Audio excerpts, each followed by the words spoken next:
Hey guys, tonight we are transported back to Victorian England. Imagine gas lamps casting long, dancing shadows across cobblestone streets. The air is thick with coal smoke and the relentless rhythm of machinery. Horse-drawn carriages clatter past, their drivers shouting, adding to the cacophony.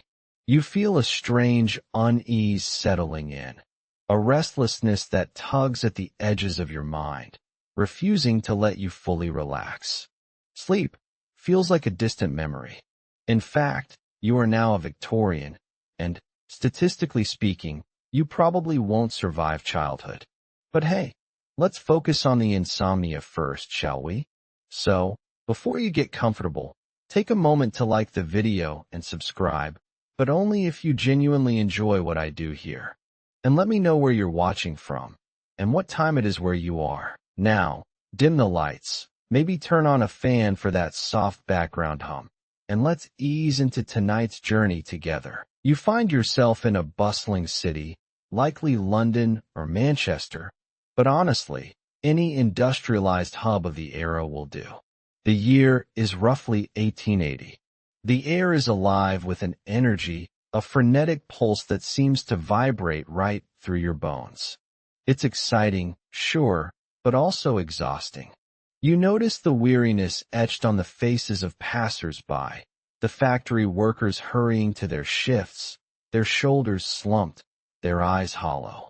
Even the well-to-do seem to carry a certain tension, a permanent furrow in their brows. Insomnia, you see, wasn't just a personal problem in Victorian England. It was practically a societal epidemic. And while we might joke about our own modern-day sleep struggles, fueled by doom-scrolling and caffeine addiction, the Victorians had their own unique brand of sleeplessness, born from the anxieties and pressures of their rapidly changing world. Think about it. The Industrial Revolution was in full swing. Factories churned out goods at an unprecedented rate, drawing people from rural areas to the cities in search of work. The promise of a better life, perhaps, but the reality was often long hours, grueling labor, and cramped, unsanitary living conditions. You are crammed into a tiny, poorly ventilated room with 5 other people, the sounds of the city, the clatter of machinery, the cries of street vendors, seeping in through the thin walls. Good luck getting 8 hours of beauty sleep in that environment, right? Historians still debate the exact causes of this widespread Victorian insomnia. Some point to the obvious: the harsh working conditions, the poor diets, the lack of fresh air and sunlight. Others emphasize the psychological impact of industrialization, the sense of alienation and displacement, the fear of unemployment, the constant pressure to keep up with the relentless pace of progress. And then there's the social aspect. Victorian society was notoriously rigid, with strict rules governing everything from dress and etiquette to personal behavior. You are constantly bombarded with expectations to be productive, to be respectable, to maintain a certain social standing. It's enough to keep anyone up at night, worrying about whether they're measuring up. For the working class, the anxieties were primarily economic. Would they be able to provide for their families? Would they lose their jobs to the ever-increasing efficiency of machines? For the middle and upper classes, the pressures were more about maintaining appearances and navigating the complex social hierarchy. You are invited to a lavish dinner party, but the entire evening is spent worrying about whether you're using the correct silverware or making the appropriate conversation. It's exhausting, even before you factor in the copious amounts of sherry. One of the less discussed, but fascinating, factors contributing to Victorian insomnia was the rise of the railway spine. This was a supposed medical condition affecting passengers involved in train accidents. While often involving physical symptoms, it was characterized by nervous disorders, including, you guessed it, sleeplessness. The very act of hurtling through the countryside at the then breakneck speed of 30 miles per hour was considered by some to be deeply unsettling to the nervous system. You are sitting on a train, the landscape blurring past, and you can't help but feel a sense of unease, a feeling that something is fundamentally wrong with this unnatural speed. And let's not forget the role of gaslighting. While gas lamps illuminated the streets and homes of Victorian England, they also emitted a flickering, unsteady light that could be quite unsettling. Plus, the fumes weren't exactly conducive to a good night's sleep. You are trying to read a book by the flickering gaslight, but the shadows dance across the page, making it difficult to focus. You feel a headache coming on, and a sense of restlessness that keeps you from settling down. Another factor, arguably more fringe, was the Victorian obsession with spiritualism.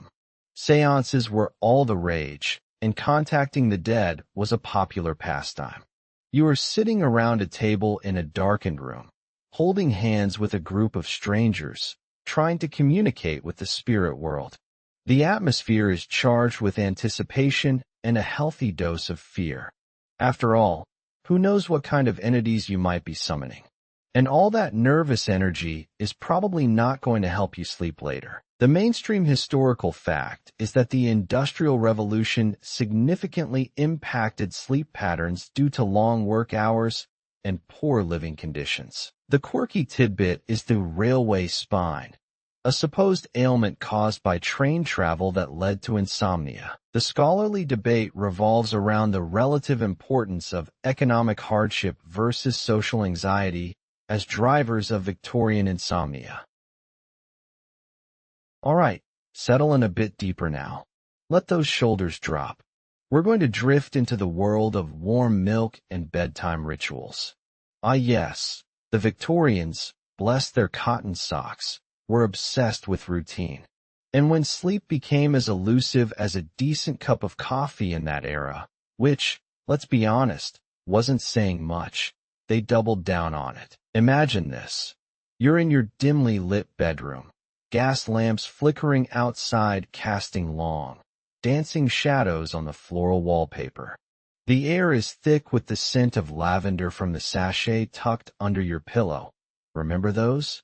We talked about them earlier, those fragrant little hope-filled pouches. You've just finished your evening meal, something light, hopefully not too much roast beef, and now the performance begins. First, the bath. Not a long, luxurious soak like we might indulge in today. No. This is a brisk, cleansing dip. Think of it more as a prelude to cleanliness. The water, tepid at best, is meant to calm the nerves, not send you into a state of blissful relaxation that lasts for hours. You emerge, slightly shivering, and quickly dry yourself with a scratchy linen towel. Next, the dressing. You slip into your nightgown, layers of cotton and lace, ensuring you are both modestly covered and slightly overheated. Remember all those layers we talked about earlier with fashion? Yep, they were sleeping in them too. Comfort wasn't exactly priority number one, was it? More like comfort adjacent. And now, the star of the show, warm milk. A steaming glass of the white stuff, often laced with a touch of honey or nutmeg. You cradle it in your hands, feeling the warmth seep into your fingers. It's a comforting ritual, a signal to your body that it's time to wind down. Think of it as the Victorian equivalent of a melatonin gummy, only considerably less effective, probably. I mean, let's be real, warm milk is nice, but it's not exactly a knockout punch.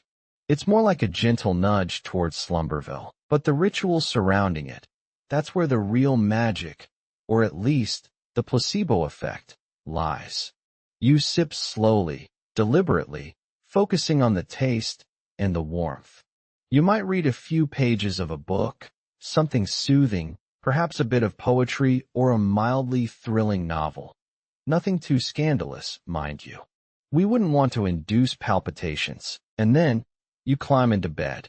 The sheets are crisp and cool, a welcome contrast to the layers of clothing you're wearing. You arrange your pillows just so, ensuring your head is properly supported.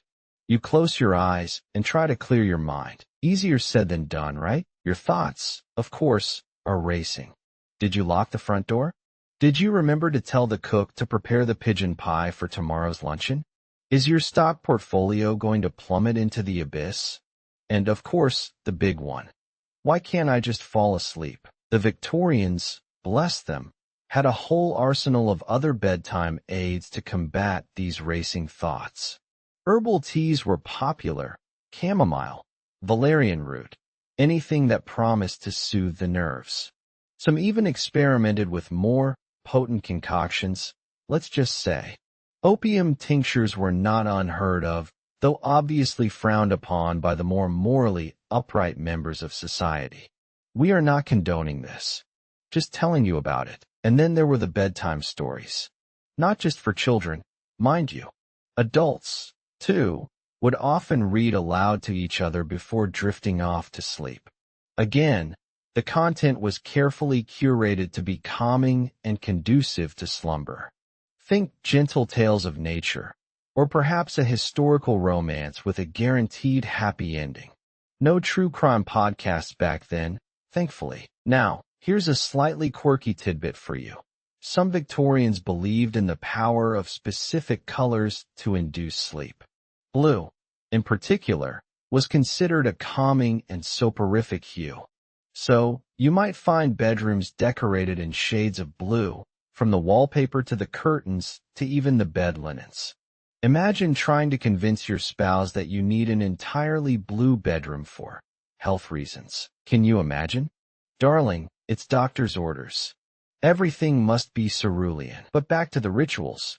These structured evening routines weren't just about physical comfort. They were also about creating a sense of control in a world that was rapidly changing and often felt chaotic. The Industrial Revolution, as we discussed earlier, had brought about unprecedented levels of social and economic upheaval. People were moving from rural areas to urban centers, working long hours in factories, and facing a whole host of new anxieties. These bedtime rituals offered a small measure of stability and predictability in the face of all that uncertainty. They were a way of saying, "Okay, world, you can throw whatever you want at me, but I'm still going to have my warm milk and my chamomile tea, and I'm still going to try to get a good night's sleep." Of course, whether or not these rituals actually worked is another question entirely. But the very act of engaging in them, of taking the time to slow down and prepare for sleep, likely had a positive impact on many people. And that brings us to a bit of a scholarly debate. Historians still argue about the true effectiveness of these Victorian insomnia cures. Some argue that they were largely based on superstition and placebo effect, while others point to the importance of routine and relaxation in promoting sleep. Some even suggest that the Victorians were simply more susceptible to suggestion, given their relatively limited understanding of science and medicine. It's a complex issue, and there's no easy answer. But one thing is clear. The Victorians were desperate for a good night's sleep, and they were willing to try just about anything to get it. And in that, at least, we can certainly relate, can't we? Think about your own bedtime routine. Do you have one? What do you do to prepare for sleep? Maybe you read a book, listen to music, or meditate. Maybe you have a cup of herbal tea, or, dare I say it, a glass of warm milk. Whatever your routine may be, the goal is the same: to create a sense of calm and relaxation, to signal to your body that it's time to wind down and drift off to sleep. And perhaps, just perhaps, the Victorians were onto something. Maybe the key to a good night's sleep isn't some fancy gadget or miracle cure, but simply a gentle, comforting routine that helps us to slow down and appreciate the quiet moments before we drift off into the land of Nod. Or maybe, just maybe, we should all be wearing blue pajamas. I mean, it couldn't hurt, right? All right, settle in a little deeper. Adjust your pillow. We're going to drift now into the realm of quiet. Because, let's be honest, even more milk and a stern talking to from your doctor aren't going to cut it if you're trying to sleep next to a Victorian-era blacksmith hammering away at 3 a.m. So, you're a Victorian insomniac. You've dutifully downed your warm milk, perhaps laced with a touch of laudanum. We won't judge. You've recited your evening prayers, and you're tucked into your starched sheets. But the din. Oh, the din. It's the clatter of horse-drawn carriages on cobblestone streets, the hawkers shouting their wares, the neighbors' piano practice, which, let's face it, sounds less like Mozart and more like a cat being strangled. It's a symphony of sleeplessness, conducted by the city itself. You toss and turn. You glare at the gas lamp, its flickering flame a tiny, mocking reminder of your wakefulness. This won't do. Something must be done. You need a sanctuary, a haven of hushed tones and muffled sounds. You need to control your sonic environment, and that, my friend, is where soundproofing comes in. Now, they didn't exactly have the fancy acoustic panels we have today. No. Victorian soundproofing was a far more rustic affair. Think heavy drapes, thick rugs, and layers upon layers of stuff. You begin by examining your windows. These are your primary portals for unwanted noise. You notice the thin glass panes, practically vibrating with every passing cart. Your solution? Heavy, velvet curtains. The thicker, the better. You choose a dark, rich color, perhaps a deep burgundy or a forest green, to further block out any stray light. You imagine the plush fabric absorbing the sounds, creating a cocoon of quiet around your bed. It's not just about sound. It's about creating an atmosphere. You might even add extra layers of fabric behind the curtains, creating a sort of makeshift acoustic barrier. Next, you turn your attention to the floor. Bare wooden floors are acoustic nightmares. Every footstep, every dropped object, reverberates through the room.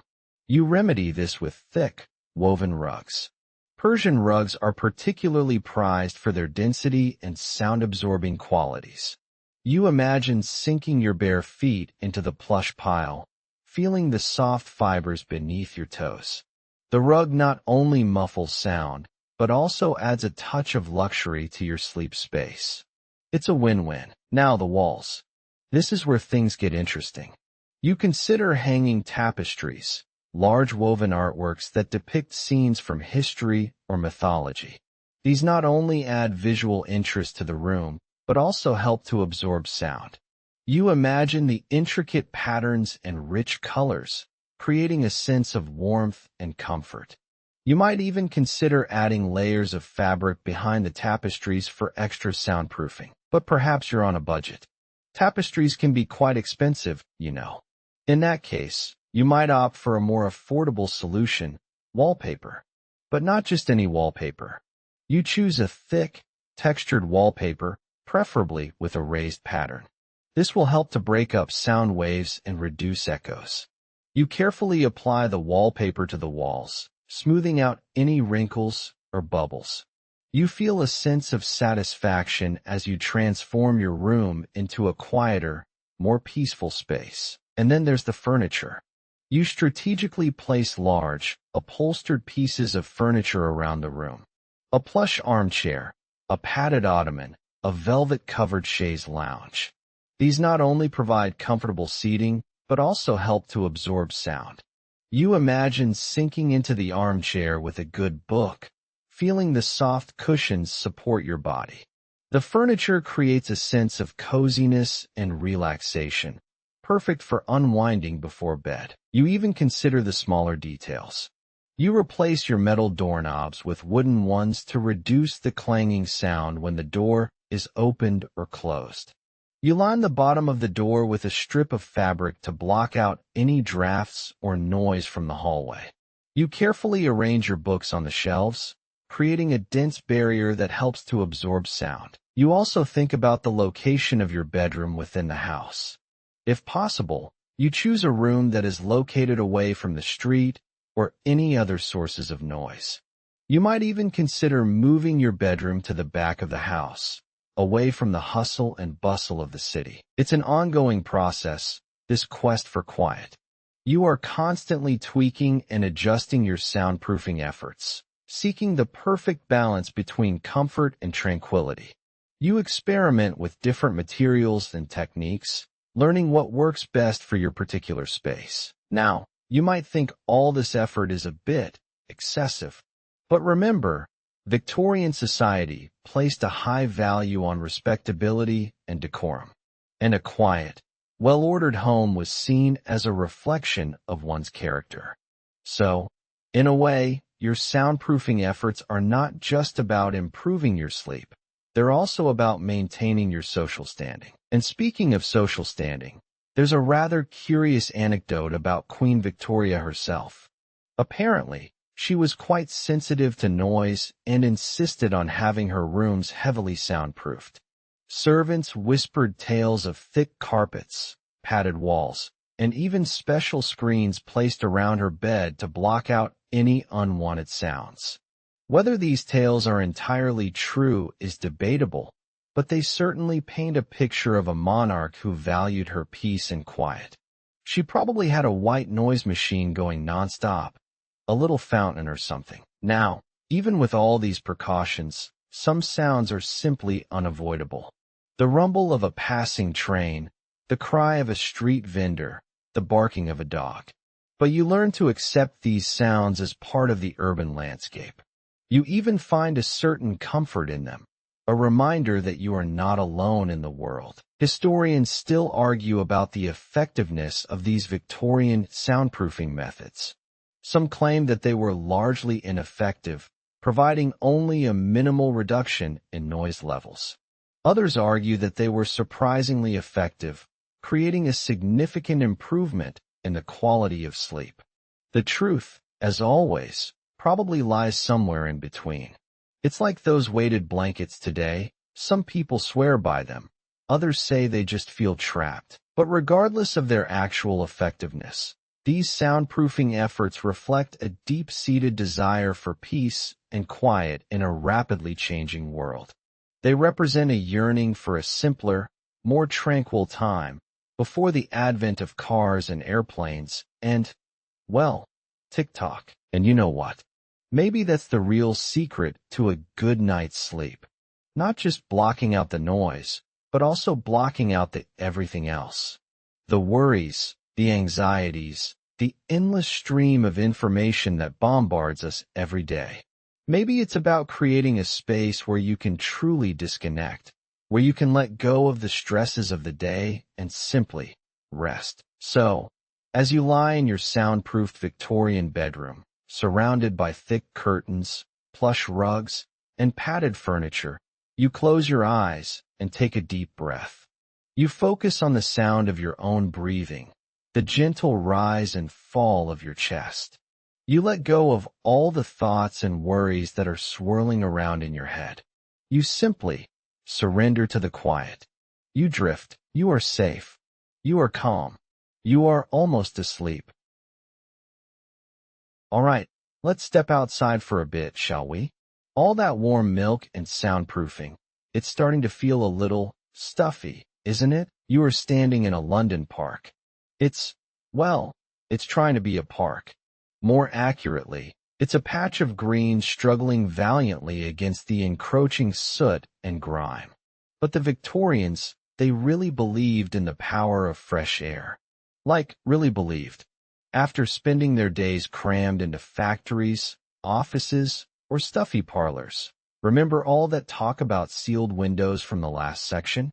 The idea of breathing unadulterated air was practically medicinal. And you can almost feel it now, can't you? Even through the smog, there's a slight breeze carrying the scent of, mostly horse manure, let's be honest. But there's also a hint of something greener, something hopeful. You close your eyes, and for a moment, you can almost imagine you're not in the heart of industrial England, but out in the countryside. Because that, my friend, was the ultimate Victorian insomnia cure. The country escape. Imagine this. You are a well-to-do Victorian, plagued by the anxieties of modern life. You know, keeping up with the Joneses, worrying about the empire, and whether your mustache wax is quite the right shade of mahogany. Your doctor, after listening to your complaints about nerves and brain fag, we talked about those fancy diagnoses earlier, didn't we? Prescribes a radical treatment, a trip to the countryside. You pack your bags, which, naturally, are enormous and require a small team of porters, and board a train. The journey itself is an adventure, a slow, rattling progress through fields and forests. When you arrive, the air hits you like a wall. Clean, crisp, untainted by coal smoke and the general miasma of urban life. You check into a charming little inn, or perhaps a grand country estate, depending on your social standing. And then, you do absolutely nothing. Well, not nothing. You stroll through fields, admiring the wildflowers. You sit by a babbling brook, listening to the birds. You breathe. Just breathe. It sounds idyllic, doesn't it? And for many Victorians, it was. The countryside was seen as a sanctuary, a place to escape the pressures of modern life and reconnect with nature. They believed that fresh air, sunlight, and the simple beauty of the natural world could soothe the nerves, calm the mind, and, yes, cure insomnia. One mainstream historical fact is that the Victorian obsession with fresh air wasn't just about sleep. It was also linked to the fight against diseases like tuberculosis. They believed that well-ventilated spaces could help prevent the spread of germs, a concept that, while not entirely accurate in its understanding of germ theory, was a step in the right direction. Sanatoriums, often located in the countryside, became popular destinations for treating tuberculosis patients, emphasizing fresh air and sunshine as key components of the cure. You see, the Victorians weren't just popping pills, though, as we discussed, they certainly had their fair share of questionable remedies. They were also trying to address the underlying causes of their insomnia, the stress, the anxiety, the relentless pace of modern life. They understood, on some level, that sleep was not just about shutting your eyes. It was about creating an environment that was conducive to rest and relaxation. And that brings us to our quirky tidbit. Have you ever heard of hay baths? No, I'm not talking about rolling around in a haystack like a lovesick puppy. A hay bath was a Victorian spa treatment where you were literally buried in warm, fermented hay. The idea was that the heat and the aromatic compounds released by the hay would soothe your muscles, calm your nerves, and promote sleep. I mean, I guess it's like a really earthy sauna. Can you imagine the smell? It's supposed to be quite pungent, like a barnyard crossed with a chamomile tea factory. I'm not sure if I'd sleep better or just sneeze myself into oblivion. But the point is, the Victorians were willing to try anything to get a good night's sleep. And they were willing to invest in the idea that nature held the key to their well-being. Now, you might be thinking, okay, sure, a trip to the countryside sounds lovely. But what if you couldn't afford it? What if you were stuck in the city, breathing in coal smoke and dodging horse-drawn carriages? Well, even if you couldn't escape to the country, you could still try to bring the country to you. Opening your windows, even just a crack, was considered essential for good health and restful sleep. Remember those soundproofing efforts we talked about? Well, sometimes you just had to choose between silence and fresh air. And for many Victorians, fresh air won. They also filled their homes with plants, believing that greenery could purify the air and create a more peaceful atmosphere. Think ferns, palms, and other leafy specimens, arranged artfully in pots and vases.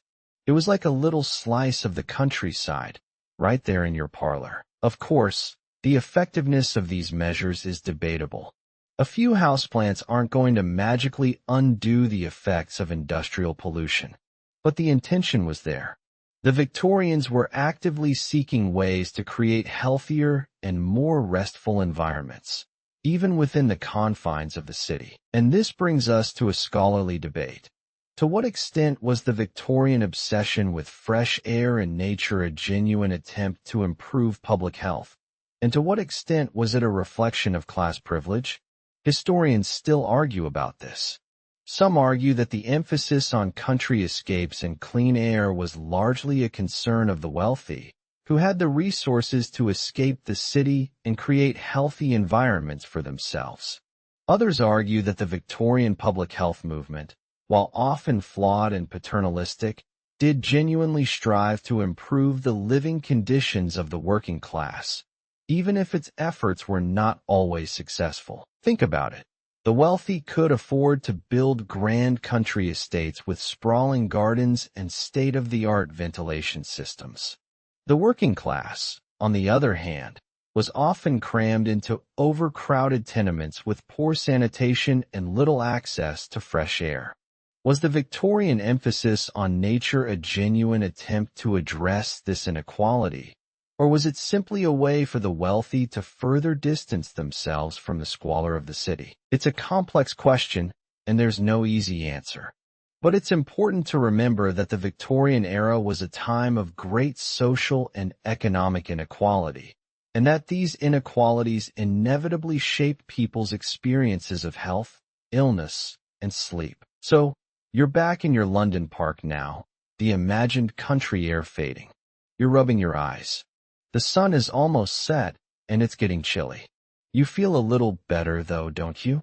Maybe it was the imagined fresh air, or maybe it was just the change of scenery. But whatever it was, it's a reminder that sometimes the simplest things, a breath of fresh air, a walk in nature, can be the most effective remedies for a restless mind. Even if that fresh air smells faintly of horse manure. And as you head back inside, you can't help but wonder, what would it be like to take a hay bath? Maybe not. Probably not. But the very idea is enough to make you, well, maybe not sleepy, but at least amused. And sometimes, that's all you need to drift off to dreamland. All right, settle in, because we're about to descend into the velvety abyss of Victorian darkness. We're talking serious commitment to shutting out the world, all in the name of a good night's, or, let's be honest, a barely okay night's sleep. You're standing in a Victorian bedroom. Not just any bedroom, mind you, but one specifically designed for optimal slumber. And the first thing that assaults your senses, or rather, doesn't assault them, is the sheer, utter lack of light. Think about it. Today, even with blackout curtains, you probably have a sliver of light sneaking in from somewhere. The glow of your phone charging, the faint hum of the city outside. But here? Nope. Nada. Zilch. You're practically blind. You reach out, your hand brushing against something heavy, textured. It's a curtain, and not just any curtain, but a serious curtain. We're talking multiple layers of thick, dark fabric. Velvet, perhaps, or heavy wool. Maybe even lined with felt? Goodness, you pull it back, just a fraction, expecting to see, well, something. But no, more curtain. And behind that, probably another curtain. It's curtains all the way down, baby. A veritable curtainception designed to block out even the faintest glimmer of dawn, the most persistent moonbeam, the nosy neighbor's gas lamp. The Victorians were obsessed with darkness. And for good reason, or at least, what they considered a reason. They believed that light, even a little bit, was a stimulant, a disruptor of the delicate balance needed for sleep. It apparently gets your brain firing on all cylinders, keeping you wired and restless. Which, ironically, is exactly what staring at your phone screen does these days. Am I right? Ahem, don't forget to like and subscribe, friends. Imagine the dedication, the sheer effort required to maintain this level of darkness. Every window, every crack in the wall, every potential light leak had to be meticulously sealed. It was a constant battle against the encroaching daylight, a war waged with fabric, wood, and a whole lot of determination. And it wasn't just the windows. Think about the rooms themselves. Dark wallpaper was all the rage, deep reds, greens, and browns, all designed to absorb rather than reflect light. Furniture was often dark and imposing, contributing to the overall sense of, well, a tomb, really. But a comfortable tomb, hopefully. You can almost feel the weight of the darkness pressing in on you. A comforting, suffocating blanket designed to lull you into oblivion. It's a sensory deprivation chamber, Victorian style. Now, you might be thinking, okay, that's a bit extreme, isn't it? And you wouldn't be wrong. We know now that some light is actually important for regulating our circadian rhythms. That a little bit of morning light can help set our internal clock and improve sleep quality. But the Victorians didn't have that knowledge.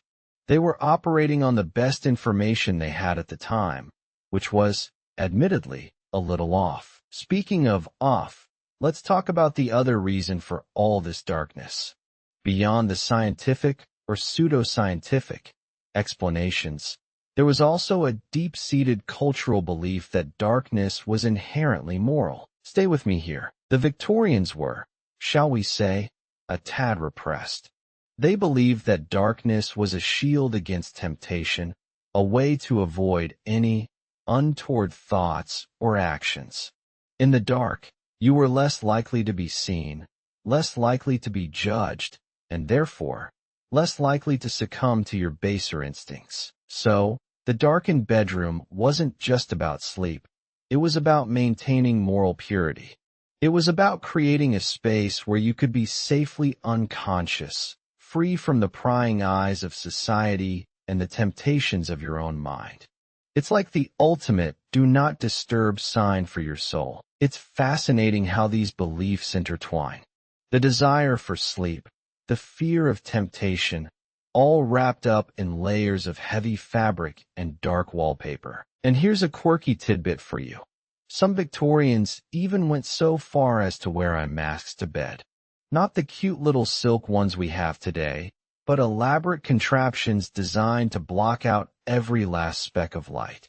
Some were even padded and weighted, adding an extra layer of sensory deprivation. Imagine trying to sleep with that thing on your face. You'd probably wake up with a serious case of mask-induced claustrophobia. Now, historians still debate the extent to which these extreme measures were actually effective. Did all this darkness really improve sleep quality? Or did it simply create a breeding ground for anxiety and paranoia? Some argue that the darkness, while perhaps initially soothing, could ultimately lead to a sense of isolation and confinement. That the lack of light could exacerbate feelings of depression and anxiety, the very things that were keeping people awake in the first place. Others argue that the ritual of creating this darkened space, the act of shutting out the world, was in itself a form of relaxation. That the physical act of drawing the curtains and dimming the lights could signal to the brain that it was time to wind down, regardless of the actual level of darkness achieved. Think back to our earlier discussion about warm milk and bedtime rituals. The darkness, in this context, could be seen as just another element of a carefully constructed routine, a way to prepare the mind and body for sleep. Perhaps it was less about the actual darkness and more about the intention behind it. You can almost hear the rustling of the heavy curtains, the soft padding of footsteps on the thick carpets, the gentle closing of the door. The world outside fades away, replaced by the comforting embrace of darkness. It's a world of shadows and whispers, a world where sleep is the ultimate goal. And you, dear listener, are right in the thick of it. Surrounded by velvet and wool, enveloped in darkness, you can almost feel yourself drifting off. Almost. Just a few more historical tidbits to lull you into slumber. Remember those hypnotic gadgets we talked about? Imagine trying to use one of those in this pitch-black room. You wouldn't even be able to see the flickering lights. Perhaps that was the point. Blindness-induced relaxation. And what about the fresh air we discussed earlier? A bit of a contradiction, isn't it? You want fresh air, but you also want complete darkness. It's a delicate balancing act, a constant negotiation between competing needs. Do you crack open a window and risk letting in a sliver of moonlight? Or do you sacrifice fresh air for the sake of total darkness? The decisions. You adjust your position on the bed, sinking deeper into the soft mattress. The darkness is complete, absolute. You close your eyes, and for a moment, you feel a sense of peace. The world outside, with all its worries and anxieties, fades away. It's just you and the darkness, waiting for sleep to arrive. And maybe, just maybe, that's all you really need. All right, settle in a bit deeper now. Let's talk about hypnotism. You're probably picturing some stage magician with a swirling pocket watch, right? Making people cluck like chickens. And, yeah, that definitely happened. But hypnotism in Victorian England, especially as a sleep aid, was a lot more nuanced and, frankly, a bit weirder than that. Think of it as the Victorians' version of, well, honestly, it's kind of like ASMR, but with a lot more gravitas. And maybe a touch of quackery. But we're not judging. Desperate times, desperate measures, right? Especially when those measures involve getting some blessed sleep after a long day toiling away in a smog-choked factory or worrying about your investments plummeting due to some far-off colonial kerfuffle. Remember how we talked about the constant anxiety of the Victorian era earlier? Yeah, that's where this comes in. It all starts with Franz Mesmer. Now, Mesmer was an 18th century German physician, but his ideas really took hold in the 19th century. He believed in something called animal magnetism, a kind of universal life force that could be manipulated to cure all sorts of ailments. Think of it as the Force, but instead of Jedi Knights, you've got guys in frock coats waving magnets around. You find yourself in a dimly lit room, velvet curtains, probably very heavy ones, considering what we discussed earlier, are drawn tight. A gentleman with a rather intense gaze is seated across from you. He's not quite menacing, but there's something unsettling about his focus. He begins to speak, his voice low and resonant, like the hum of a distant machine. He tells you to relax, to let your thoughts drift, to feel the energy flowing through you. He might pass his hands over you, never quite touching, or perhaps he'd use a literal magnet. The air crackles with anticipation, or maybe that's just your imagination. It's hard to tell. The room is warm, stuffy even, and the rhythmic drone of his voice starts to lull you. It's almost like the hypnotic pendulum we joked about earlier, but organic. Creepy? Maybe a little. Effective? Well, that depends. Mesmerism, as it became known, was all the rage for a while. People flocked to mesmerists for all sorts of problems, including insomnia. The idea was that by manipulating this animal magnetism, you could restore balance to the body and mind, calming the nervous system and inducing sleep. Now, of course, the scientific community was skeptical. They couldn't find any evidence to support the existence of animal magnetism. But that didn't stop people from believing in it. After all, people were reporting results. They were sleeping better. And in a society obsessed with empirical evidence, even anecdotal success stories carried weight, especially when the alternative was endless tossing and turning. This leads us to the power of suggestion. Even if animal magnetism was bunk, and most scientists thought it was, the power of belief, the power of suggestion, was very real. If you believe that mesmerism would help you sleep, it just might. Placebo effect, anyone? You're lying in bed now, imagining that gentleman's intense gaze.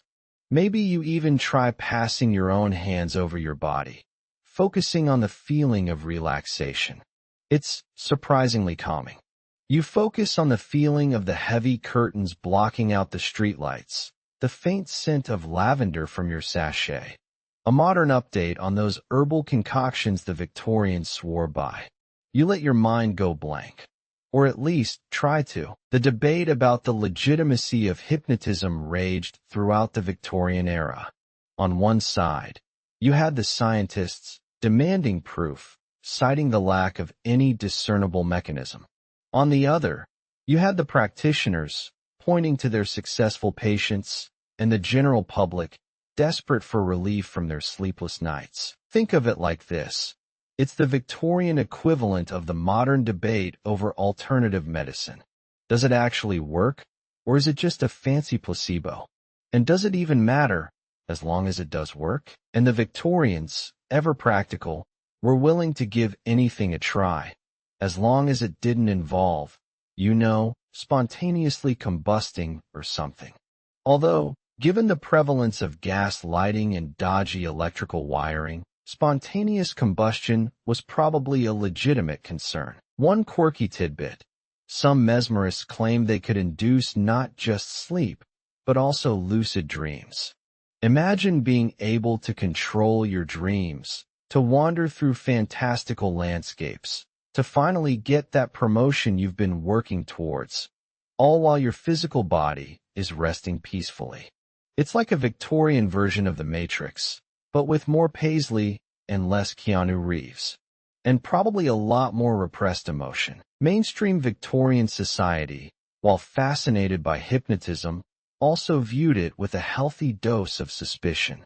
There were concerns about charlatans taking advantage of vulnerable people, about the potential for abuse. After all, if you could control someone's mind, even just a little bit, the possibilities for mischief were endless. It's like the Victorian version of worrying about deepfakes. Except instead of fake videos, you had fake cures and the potential for someone to convince you to, say, sign over your inheritance. You shift slightly in bed, pulling the covers up a little higher. The image of that intense mesmerist fades, replaced by the comforting thought of your warm, dark room. You focus on your breathing, slow and steady, just like they taught you in that yoga class you took last year. Historians still argue about the true impact of hypnotism on Victorian society. Was it a genuine therapeutic tool, or just a fad? Did it actually help people sleep, or was it all in their heads? The answer, as with most things, is probably somewhere in between. It was, at the very least, a fascinating reflection of the Victorian mindset, a blend of scientific curiosity, spiritual yearning, and a desperate desire for control in a rapidly changing world. And, of course, a desperate desire to just get some sleep. And that, my friend, is something we can all relate to. So, let's leave those intense mesmerists to their magnetic machinations and focus on something a little more relaxing. Perhaps a nice cup of warm milk? We'll talk about some more conventional methods next time. For now, just let your thoughts drift and allow yourself to. All right, settle back in, friend. We've had our warm milk, we've dimmed the lights, we've even let some questionable hypnotists whisper sweet nothings, or, suggestions, in our ears. But some Victorians, they weren't content with the gentle approach. They wanted results. Immediate results. And sometimes, those results involve gadgets. Oh, the gadgets. Now, you're probably picturing something quaint, maybe a little music box that plays lullabies. And sure, those existed. But we're talking about the age of invention, the age of steam, the age of, well, let's just say Victorians were often spectacularly over-engineered in their solutions. Imagine this. You're lying in your four-poster bed, the heavy curtains drawn tight, just like we discussed. The air is still, maybe a faint scent of lavender lingers. But you can't sleep. Your mind is racing with the anxieties of the day, the price of coal, that awkward encounter with your neighbor, the nagging feeling you forgot to feed the goldfish. What do? Well, if you were a particularly well-off and adventurous Victorian, you might reach for the sleep inducer. Dramatic pause. Okay, so it probably wasn't actually called that. But picture a contraption that looks like a cross between a dentist's chair and a medieval torture device. Seriously, these things were wild. Some involved elaborate headgear designed to restrict movement, supposedly calming the mind. Others used rhythmic vibrations, promising to lull you into a peaceful slumber through, well, shaking. Gentle shaking, of course. We hope. You might be thinking, wait, shaking? That sounds awful. And honestly, you're probably right. But remember, this was an era obsessed with mechanics. The logic, as flawed as it may seem to us now, was that if you could mechanically force the body into a state of relaxation, the mind would follow. It's like brute forcing sleep, like trying to fix a computer by hitting it really hard. Sometimes it works, right? Don't actually do that. And then there were the electric contraptions. Ah yes, electricity. The miracle cure-all of the Victorian age. Got a headache? Electricity. Feeling tired? Electricity. Can't sleep? You guessed it, electricity. You're lying there, still restless. The sleep inducer, the electric version, naturally, hums ominously beside your bed. A tangle of wires snakes across the nightstand, leading to a small, intimidating-looking box. You carefully attach the electrodes to your temples. The instructions, written in elegant, yet slightly unsettling copperplate script, promise a gentle, tingling sensation that will harmonize the nervous system and usher you into the land of Nod. What actually happens? Well, opinions varied. Some users reported a pleasant, if slightly unnerving, sensation. Others described, well, let's just say it wasn't always pleasant. Think of it like a very early, very crude, and very unregulated form of electrotherapy. It might have worked for some, probably through the sheer power of placebo. But for others, it probably just added a healthy dose of anxiety to their existing insomnia. Imagine trying to sleep while simultaneously wondering if you're about to be electrocuted. Good times. Now, before you write off all these contraptions as complete quackery, it's worth noting that the underlying principle, the idea of using external stimuli to influence brain activity, isn't entirely without merit. We have things like transcranial magnetic stimulation, TMS, today, which uses magnetic pulses to stimulate specific areas of the brain. It's used to treat depression, anxiety, and, yes, even insomnia in some cases. The Victorians were just a little less refined in their approach. Okay, a lot less refined. One particularly quirky, and thankfully less shocking, example was this sleep telephone. You're tucked in, the room is dark, and a small earpiece is connected to a wire running somewhere. In another room, someone is reading aloud, in a monotonous voice, from a dull textbook or perhaps a particularly lengthy sermon. The idea was to bore you to sleep. A kind of early podcast for insomniacs. You have to admit, it's kind of ingenious, in a deeply depressing way. It's the Victorian equivalent of ASMR, but instead of gentle whispers, you get the droning recitation of the Magna Carta. We know that monotonous sounds can be surprisingly effective in promoting sleep. Think of the rhythmic hum of a fan or the gentle patter of rain. The sleep telephone was just a slightly more literary version of that. Though, I suspect, the reader probably fell asleep before the listener did. But the gadgets weren't always about direct stimulation. Sometimes, they were about creating the illusion of sleep. One popular device was a clockwork mechanism that mimicked the sound of someone breathing softly. You'd place it near your bed, and the gentle, rhythmic huffing would supposedly lull you into a sense of calm and security. It's a little creepy when you think about it. Imagine lying in bed, listening to this artificial breathing, wondering if it's going to suddenly stop. But hey, whatever works, right? Historians still debate the effectiveness of these Victorian sleep gadgets. Some argue that they were largely placebo-driven, relying on the user's belief in their power. Others suggest that the rituals surrounding their use, the careful preparation, the focused attention, may have been more beneficial than the devices themselves. It's a classic case of correlation versus causation. Did the gadget induce sleep, or did the act of using the gadget create the conditions for sleep? And then, of course, there's the question of safety. Let's be honest, some of these devices were downright dangerous. Unregulated electricity, poorly designed mechanics. It's a wonder more people weren't injured in their pursuit of sleep. Remember that societal pressure to perform, to be productive, that we talked about earlier? It drove people to desperate measures, even risking their health in the name of a good night's rest. It's a bit like modern biohacking, but with less science and more hope. You've got to admire the ingenuity, though. The sheer inventiveness of the Victorian mind, applied to the universal problem of sleeplessness. They were throwing everything at the wall, hoping something would stick. And while many of their solutions seem bizarre, even comical, to us today, they reflect a deep and enduring human desire. The desire for peace, for quiet, for a good night's sleep.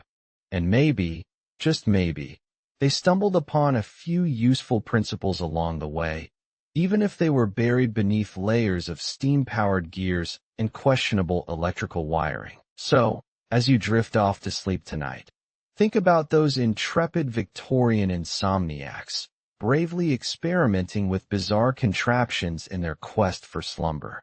And be grateful for your modern mattress, your blackout curtains, and the absence of any electrodes attached to your head.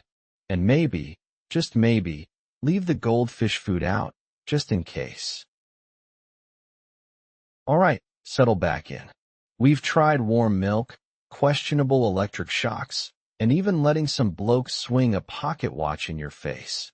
Still staring at the ceiling, are we? Well, my friend, prepare yourself for a slightly more intense solution. You find yourself in a dimly lit apothecary. The air is thick with the scent of dried herbs, something vaguely medicinal, and something else. Something a little sweeter, a little heavier. You notice small, intricately labeled bottles lining the shelves, amber-colored liquids glinting in the flickering gaslight. The pharmacist, a severe-looking man with mutton chops that could rival a small dog, eyes you with a practiced neutrality. You ask him, perhaps a little too casually, about remedies for sleeplessness. He nods slowly, turns, and reaches for one of those small, amber bottles. Laudanum, madam/sir, he intones, his voice a low rumble. A most effective soporific. A few drops in warm water, and you'll be drifting off to dreamland before you can say good night. Laudanum, the Victorian cure-all. And, you might already know, a rather potent concoction of opium dissolved in alcohol. Think of it as Victorian NyQuil, only about 1,000 times stronger and significantly more addictive. You see, opium had been around for centuries, but it was in the Victorian era that it truly exploded in popularity. It was readily available, relatively inexpensive, and considered a legitimate medicine for pretty much everything that ailed you. From a cough to a toothache to, you guessed it, insomnia. Now, before you start picturing Victorian England as one giant opium den, it's important to understand the context. Pain management back then was, well, let's just say it wasn't exactly a priority. Opium provided relief, and in a society where life was often hard and short, that relief was highly valued. Plus, it was legal. Imagine walking into your local Boots today and picking up a bottle of liquid heroin. Wild, right? You take the bottle from the pharmacist, turning it over in your hands. The label is an elegant script, promising tranquility and restful sleep. You can almost feel the weight of societal pressure bearing down on you. The expectation to be productive, to be cheerful, to be awake. Is it any wonder so many Victorians turned to this liquid escape? Of course, as you might suspect, there was a dark side.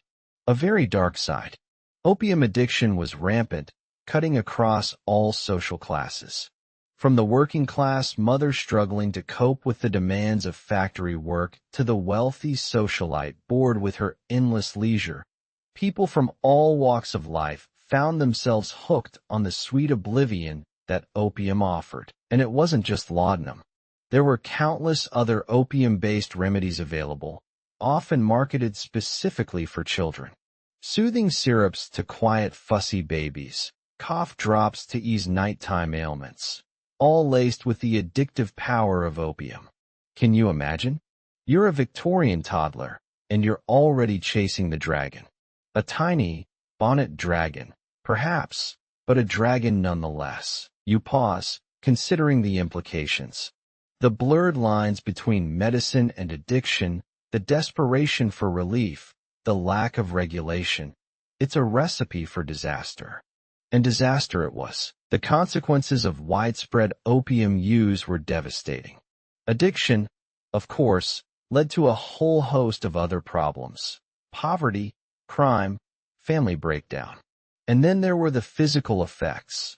Constipation, a common Victorian complaint, funnily enough, which opium only exacerbated, respiratory problems, and ultimately, death. One rather grim, but mainstream, historical fact is that Queen Victoria herself was known to use laudanum for pain relief. While she wasn't necessarily addicted in the modern sense of the word, her reliance on it highlights just how commonplace opium use was, even amongst the highest echelons of society. It was just part of the accepted medical landscape, but it wasn't just the physical dangers that were concerning. Some Victorians worried about the moral implications of opium use. They saw it as a sign of weakness, a surrender to temptation, a betrayal of Victorian values like self-control and discipline. After all, weren't you supposed to just tough it out? You set the bottle back down on the counter. The pharmacist raises an eyebrow, but says nothing. You can practically feel the judgment radiating off of him. He's probably thinking you're too weak to handle a little opium. Now, for a quirky little tidbit, there were even opium-infused candies marketed as sleep aids. Imagine popping a few of those before bed. Forget counting sheep, you'd be seeing them dancing the can-can. Delicious, probably terrifying, and definitely not conducive to a restful night's sleep in the long run. And speaking of sleep, you might be wondering, did opium actually help people sleep? Well, yes and no. It certainly induced a state of drowsiness and relaxation. It could dull pain and anxiety, making it easier to drift off. But the sleep it produced was often shallow, restless, and far from restorative. And, of course, the more you used it, the less effective it became, leading to a vicious cycle of increasing doses and diminishing returns. So, while it might have provided temporary relief, it ultimately made the underlying insomnia worse. Sounds a bit like some modern sleep aids, doesn't it? Just dialed up to 11. Historians still argue about the precise extent of opium addiction in Victorian England. Some argue that it was vastly exaggerated by moral crusaders and sensationalist newspapers. They point out that many people used opium responsibly and in moderation, without becoming addicted. Others argue that the problem was far more widespread than official records suggest, with many cases going unreported due to stigma and shame. The truth, as always, probably lies somewhere in between. You turn away from the counter, a shiver running down your spine. The allure of a quick fix is tempting, but the potential consequences are too great. You're starting to think that maybe those warm milk and soundproofing methods weren't so bad after all. Or perhaps a nice walk in the fresh air, even if it means braving the London smog. Anything, really, is starting to sound better than this particular cure. As you leave the apothecary, you can't help but wonder about the people who succumb to the siren song of opium. The desperate mothers, the overworked laborers, the bored aristocrats. all seeking a moment of peace in a world that seemed determined to deny it to them. It's a sobering reminder that even in the pursuit of something as basic as sleep, we can be vulnerable to exploitation and self-destruction. So, maybe double-check the ingredients in your sleepy time tea tonight, okay? Just a thought. Alright, settle in, because now we're going to talk about alcohol. Yes, Victorians loved a good tipple, and bedtime was no exception. You might think, oh, a nightcap, how quaint. But it was a little more complicated than that. Imagine this. You're a Victorian clerk, exhausted from a 12-hour day, hunched over ledgers in a dimly lit office. The air was thick with coal smoke and the anxieties of keeping up with the relentless pace of industrial society. Your nerves are frayed, your mind racing with calculations and worries. You remember the insistent ticking of clocks from the gadget section and the constant pressure to achieve some semblance of success in a world that seems designed to grind you down. You crave, more than anything, oblivion. So what do you reach for? Not warm milk, probably. Maybe a little something stronger. Alcohol, in Victorian England, wasn't just a social lubricant. It was practically a medicinal necessity for many. And it wasn't just the working class. From the gentry to the clergy, a bedtime toddy was a common prescription for what ailed you, especially if what ailed you was insomnia. You might be picturing a sophisticated glass of brandy, sipped delicately by the fire. And sometimes it was that. A small glass of brandy, warmed perhaps, was considered a respectable way to unwind. It was thought to soothe the nerves and ease the transition into sleep. But let's be honest, sometimes a small glass became less small. More commonly, though, you'd find something like a toddy. Now, a toddy could be a lot of things, but it generally involved hot water, sugar, spices, and a generous measure of whiskey or rum. Think of it as a Victorian hot toddy, but with less emphasis on the hot and more on the toddy. Recipes varied wildly, with some adding lemon, others nutmeg, and still others a splash of milk. Kind of defeating the purpose, isn't it? It's like they were trying to create the most confusing, contradictory sleep aid possible. I want to sleep, but also experience a culinary identity crisis. And the rationale was, well, shaky at best.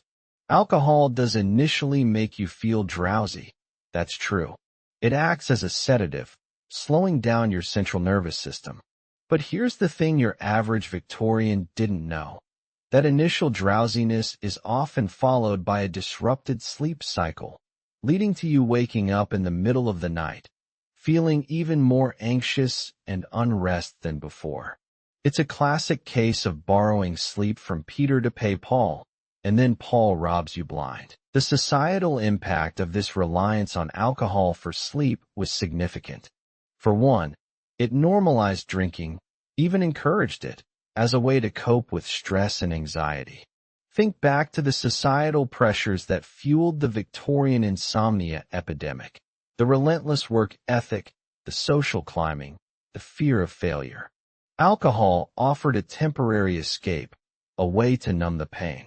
Of course, it didn't actually solve any problems, and in many cases, it created new ones. And let's not forget the impact on families.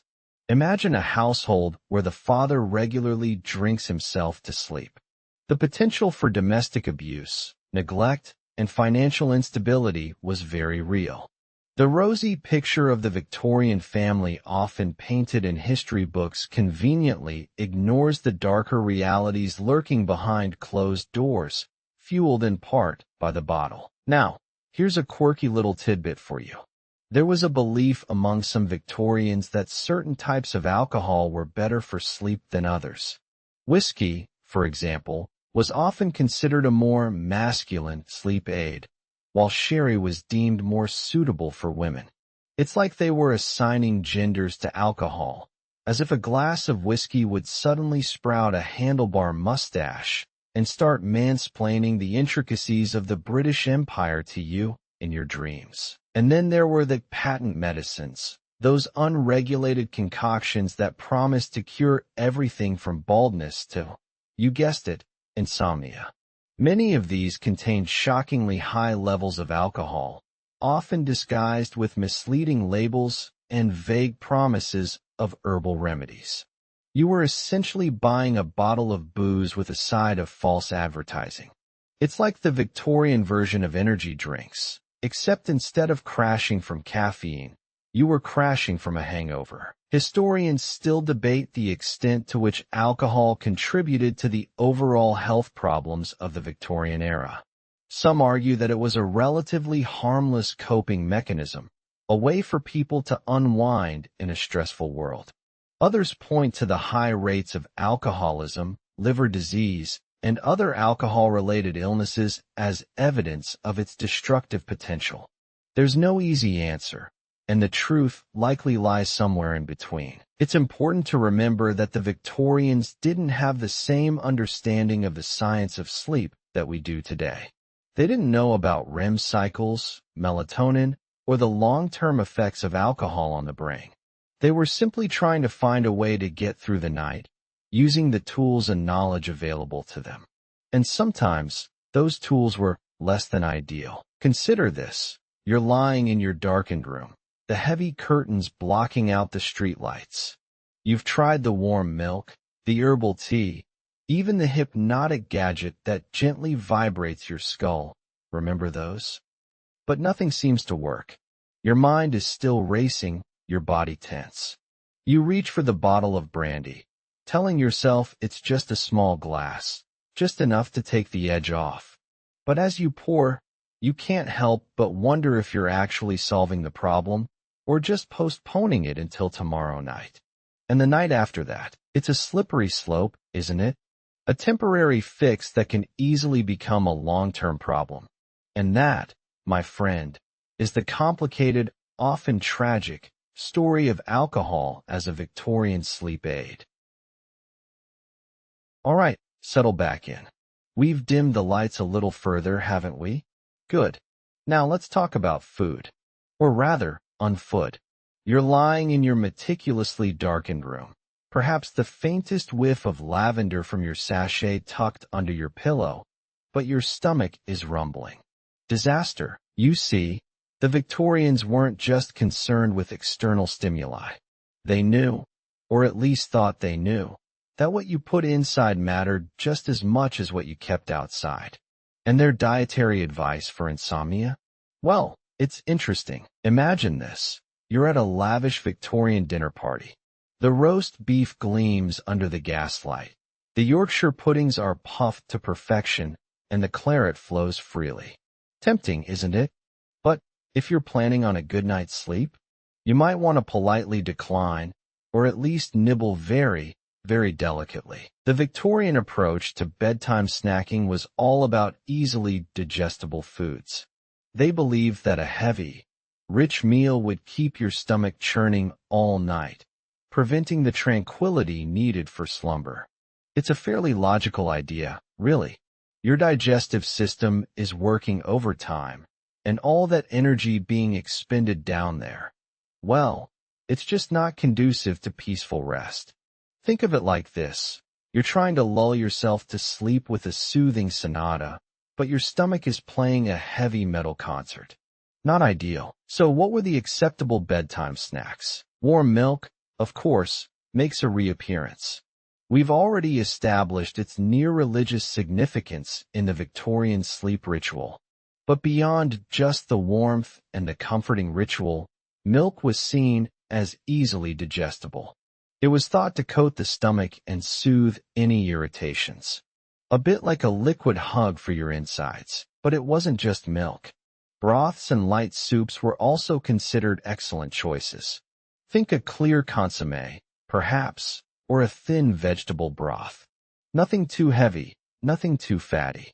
The goal was nourishment without overwhelming the digestive system. It's the culinary equivalent of those incredibly boring landscape paintings they seem to adore, inoffensive and easy to look at. And what about carbohydrates? Well, a small piece of bread, perhaps lightly buttered, was deemed acceptable. The idea was that the carbohydrates would help to release serotonin, a neurotransmitter that promotes relaxation and sleep. Although, given the typically lead-contaminated butter of the era, you might have been trading one sleep problem for another. Just a thought. Now let's talk about what you absolutely, positively had to avoid. And this is where things get, well, a little puritanical. Anything rich, fatty, or spicy was strictly forbidden. So, goodbye roast beef, farewell Yorkshire pudding, and adieu to any dish with even a hint of chili. These foods were considered far too stimulating for the digestive system and would undoubtedly lead to a night of tossing and turning. But the list didn't stop there. Strong cheeses were also on the naughty list. And I know, this is a tragedy. A little bit of Stilton and a glass of port before bed sounds heavenly, doesn't it?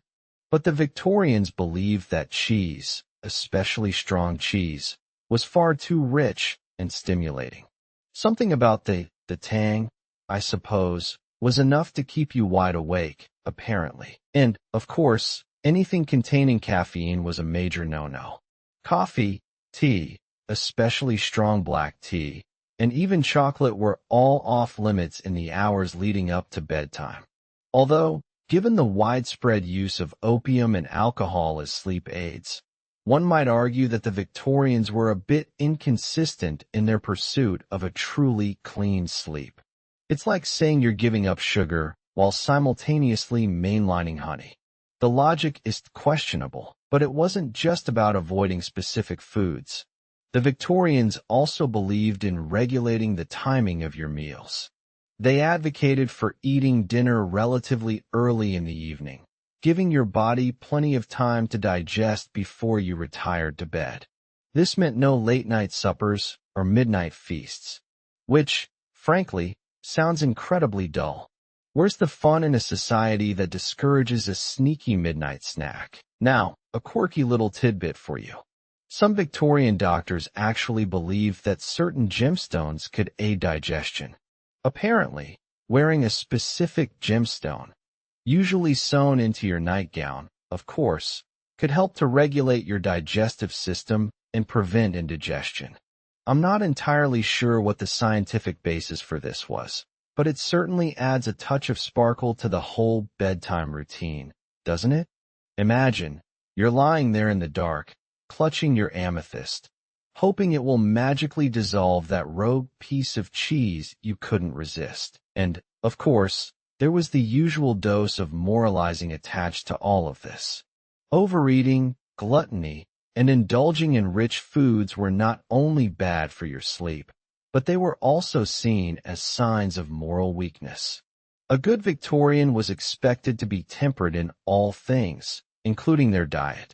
So, if you were struggling with insomnia, it wasn't just a physical problem, it was a reflection of your character.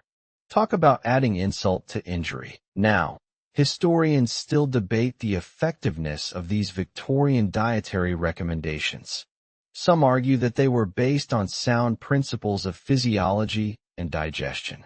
Eating lighter meals earlier in the evening likely did improve sleep for some people. Others are more skeptical, pointing out that the Victorian understanding of nutrition was rather limited, and that many of their recommendations were based on anecdotal evidence and superstition rather than scientific fact. And let's be honest, the whole thing reeks of class privilege, doesn't it? Being able to meticulously control your diet and have access to light broths and warm milk. That was a luxury not afforded to the working classes, who were often struggling just to get enough food on the table. For them, sleep was probably disrupted by hunger and exhaustion, rather than an overabundance of roast beef. But regardless of their effectiveness, these dietary recommendations offer a fascinating glimpse into the Victorian mindset. They reveal a society obsessed with control, order, and the pursuit of perfect health. They also highlight the importance that Victorians placed on the connection between the body and the mind. They believed that a healthy body was essential for a healthy mind, and that a healthy mind was essential for a good night's sleep. So, as you lie there in your darkened room, perhaps sipping on a glass of warm milk, remember the dietary wisdom of the Victorians. Avoid the rich, the fatty, and the spicy. Embrace the light, the simple, and the easily digestible. And who knows, maybe, just maybe, you'll finally get that good night's sleep you've been dreaming of. Or, at the very least, you'll have a slightly less grumpy stomach. And now, let's stretch our limbs a little, figuratively, of course. You're still tucked in, nice and cozy. We're delving into the world of Victorian exercise, or, more accurately, the Victorian prescription of exercise as a cure for insomnia. Imagine you're a Victorian gentleman or lady, no discrimination here, feeling restless after a long day at the office? Well, maybe not your office, with its ergonomic chair and filtered water cooler. More likely, you're feeling the after effects of managing a household, dealing with servants, if you're lucky enough to have them. Or perhaps you've been hunched over ledgers all day in a dimly lit counting house. Either way, your brain is buzzing like a poorly wired telegraph, and sleep seems a million miles away. The doctor, in his infinite wisdom and often limited understanding of the human body, would likely advise you to take up some form of physical exertion. The rationale was simple, really, tire the body, and the mind will follow. Sounds logical, doesn't it? Almost too logical. Like something a modern-day life coach would tell you between upselling you a $300 masterclass on optimizing your sleep hygiene. You picture yourself, then, dutifully taking his advice. You're walking through Hyde Park, perhaps. It's brisk, even in summer. The air is thick with the smells of coal smoke and, well, horse manure. But hey, fresh air, right? Remember how important that was? You're striding purposefully, trying to look like you're actually enjoying this forced march, even though your feet are starting to ache in your fashionable but utterly impractical boots. Now, the Victorians weren't exactly known for their commitment to intense cardio. Think less Olympic marathon, more brisk constitutional. It was about gentle exertion, not pushing yourself to the point of collapse. Although, given the state of Victorian sanitation, collapsing might have been a legitimate concern. The upper classes might engage in activities like horseback riding, which, let's be honest, was probably more about showing off their expensive animals and riding habits than actually breaking a sweat. Or perhaps a spot of croquet, that delightfully passive-aggressive lawn game where you get to subtly undermine your opponents with a well-placed mallet strike. It's exercise for the soul, if not the body. For the working classes, physical activity was already a given. Manual labor was the norm, so recommending exercise to someone who'd been shoveling coal all day would be like telling a fish to swim. Their exercise was their livelihood, and often the very reason they couldn't sleep. Imagine lugging sacks of grain around all day, only to collapse into a cramped, poorly ventilated room, still aching and wired from the day's demands. Sleep probably felt like a cruel joke. One mainstream historical fact about Victorian exercise is that it was heavily gendered. Men were encouraged to participate in more strenuous activities like hunting, shooting, and, well, more vigorous walking. Women, on the other hand, were steered towards feminine pursuits like gardening, needlework, which, admittedly, could be surprisingly strenuous on the eyes and back, and calisthenics. Think less Jane Fonda, more gentle arm waving. The goal wasn't to build muscle, but to maintain a delicate physique and improve circulation. God forbid a woman should develop biceps. It might frighten the horses, or, more likely, threaten the fragile egos of the men around them. You might find yourself prescribed Swedish gymnastics, a popular form of exercise at the time. It involved a series of precisely choreographed movements, often performed in unison. Imagine a Victorian flash mob, But instead of dancing to pop music, they're doing synchronized arm circles and torso twists. Very enthusiastic, but probably not the most effective way to burn off steam. Now, for our quirky tidbit. Are you ready? Brace yourself. Some Victorians believed that, wait for it, cycling was a cure for insomnia. Yes, the humble bicycle, that symbol of modern freedom, was once touted as a sleep aid. The theory was that the rhythmic motion of pedaling would soothe the nerves and lull you into a peaceful slumber, which, honestly, doesn't sound entirely crazy. A gentle bike ride through the countryside could be quite relaxing. Unless, of course, you were cycling on the cobblestone streets of London, dodging horse-drawn carriages and inhaling a lungful of coal dust with every breath. Then, it was probably more likely to induce a heart attack than a good night's sleep. And imagine cycling in those clothes. All those layers. Of course, cycling also came with its own set of anxieties. The bicycle was a relatively new invention, and some people feared it would lead to all sorts of social ills. Moral decay, unchaperoned meetings between young men and women, and, gasp, the development of unsightly leg muscles in women. The horror. It's amazing they found time to worry about insomnia with all these other crises looming. And speaking of crises, that brings us to our scholarly debate.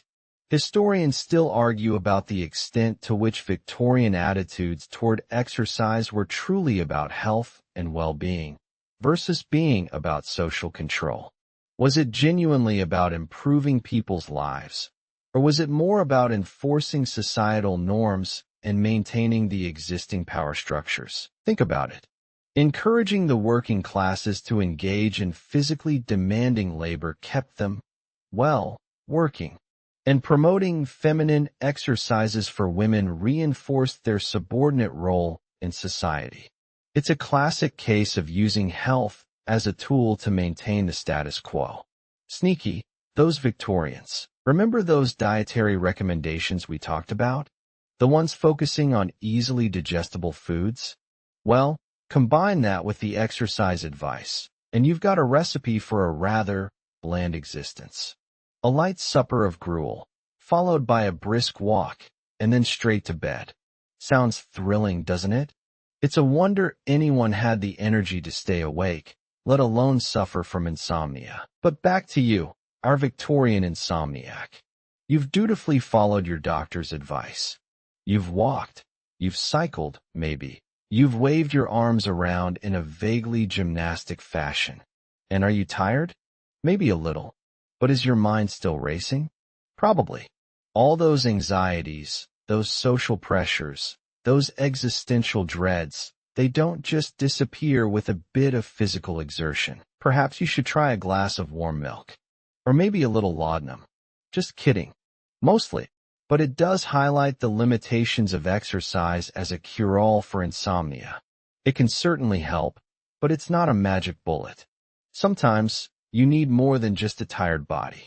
You need a quiet mind, a sense of peace, and maybe, just maybe a good therapist. Although, sadly, those weren't readily available in Victorian times. You were pretty much stuck with your brisk walk and your anxieties. So, as you lie there in your bed, imagine yourself back in that Victorian drawing room, discussing the merits of Swedish gymnastics with your friends. Try to focus on the rhythmic movements, the gentle exertion, the utter boredom of it all. Let the image fade into the background, replaced by a sense of calm, a sense of, well, maybe not excitement, but certainly not anxiety. Just a pleasant, gentle nothingness. And as you drift off to sleep, remember that even the Victorians, with all their strange ideas and questionable remedies, were just trying to find a little peace in a chaotic world. Just like you. Okay, settle in, because we're about to dive headfirst into the literary world of Victorian insomniacs. That's right. Tonight we're talking about reading before bed. You are nestled amongst a mountain of pillows, the gas lamp casting a warm, inviting glow across the pages of your novel. It's late, and the rhythmic clip-clop of horses' hooves on the cobblestones outside has finally faded. The sounds of the city are slowly giving way to a deeper, more profound quiet. You glance at the clock. Far too late, really, but you tell yourself, just one more chapter. Sound familiar? The Victorians knew this feeling intimately. Reading wasn't just a pastime, it was practically a prescription. Think of it as the Victorian equivalent of scrolling through TikTok before bed, except, with significantly less chance of seeing a cat video doing something mildly embarrassing. Although, I'm sure there were plenty of mildly embarrassing things cats got up to in Victorian times too. Just nobody thought to film it. Probably for the best. Now, the Victorians were big on self-improvement, and reading was seen as a way to not only escape the stresses of the day, but also to cultivate your mind. It was a mental workout, a way to expand your horizons without even leaving the confines of your impeccably decorated and likely heavily curtained bedroom. You remember those curtains, right? From our earlier chat? Well, they helped create the perfect, dark, distraction-free environment for, you guessed it, reading. But what were they reading? Well, that depended. You might be engrossed in a serialized novel by Charles Dickens, eagerly awaiting the next installment to find out what becomes of poor Oliver Twist. Or perhaps you're losing yourself in the gothic romance of the Bronte sisters, your heart pounding in your chest as you imagine windswept moors and brooding heroes. Perhaps you're reading by the light of a candle, a decidedly less safe option than the gas lamp, mind you, but certainly more atmospheric. And it wasn't just novels, either. Poetry was huge. Imagine drifting off to sleep with the soothing rhythm of Tennyson's The Lady of Shalott echoing in your mind. Or maybe something a little more intense, like a dramatic monologue by Robert Browning. Honestly, though, some of those poems are so long, you'd be asleep halfway through the first stanza. The key, of course, was to choose something calming, something that would lull you into a state of relaxation. You wouldn't, for example, pick up a particularly gruesome murder mystery right before bed. Unless, of course, you enjoyed nightmares. In which case, go wild. But most Victorians understood the importance of creating a peaceful mental landscape before sleep. Now, here's a mainstream historical fact for you. The Victorian era saw a massive increase in literacy rates. This meant that more people than ever before had access to books and reading material. And with the rise of circulating libraries and affordable publications, reading became a truly democratic pastime, accessible to all social classes. Suddenly, everyone was reading something. But here's where it gets a little quirky.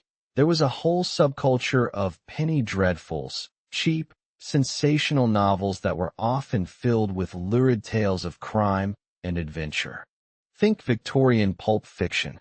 These weren't exactly the kind of books your doctor would prescribe for insomnia. In fact, they were probably more likely to cause it. Imagine reading about Jack the Ripper right before bed. Yikes. But they were incredibly popular, especially among the working class. Which, just goes to show that even in the Victorian era, people had a taste for the trashy. No judgment here.